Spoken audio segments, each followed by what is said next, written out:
నార్మల్గా ఏ హీరో అయినా సరే తన సినిమా మంచి హిట్ అవ్వాలని కోరుకుంటారు. కానీ కొన్నిసార్లు ఫ్లాప్స్ పడినా కూడా నెక్స్ట్ మూవీతో హిట్ కొట్టేస్తారు.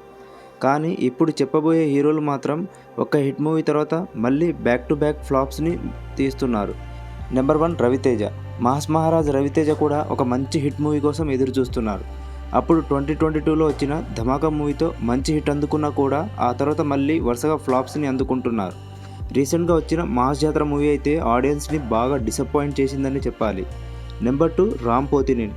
లవర్ బాయ్గా పేరున్న రామ్ పోతినేని ఇస్మార్ట్ శంకర్ మూవీతో హిట్ అందుకున్నా కూడా ఆ తర్వాత వచ్చిన స్కంద డబుల్ ఇస్మార్ట్ మూవీస్ని బాక్సాఫీస్ దగ్గర ఘోరంగా ఫ్లాప్ అయ్యాయి. ఇప్పుడు ఆంధ్రా కింగ్ తాలూకా మూవీతో అయినా హిట్ కొడతారో లేదో చూడాలి. నెంబర్ 3 గోపీచంద్.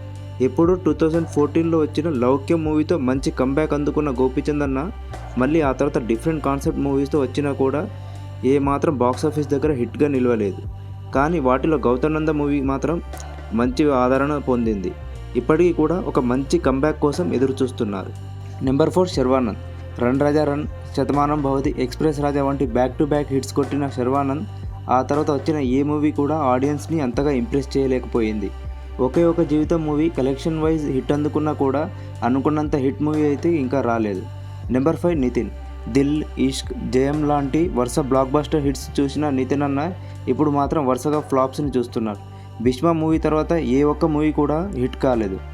అదే రొటీన్ టెంప్లెట్ మూవీస్తో వస్తున్న నితిన్ అన్న ఇప్పటికైనా స్టోరీ సెలెక్షన్లో కొంచెం సీరియస్నెస్ తీసుకుంటే బాగుంటుంది. నెంబర్ 6 విజయ్ దేవరకొండ. గీతా గోవిందం మూవీతో 100 crore క్లబ్లో చేరుకున్న విజయ్ ఆ తర్వాత వరుస ఫ్లాప్స్తో నిరాశలో ఉన్నారు. హిట్ అవుతుందనుకున్న లైగర్ మూవీని ఎక్కడ ఉంచాలో ఆడియన్స్ అక్కడే ఉంచేశారు. రీసెంట్గా వచ్చిన కింగ్డమ్ మూవీతో కంబ్యాక్ ఇస్తారనుకుంటే ఆ మూవీ ఓవర్ హైప్ వల్ల యావరేజ్గా నిలిచింది.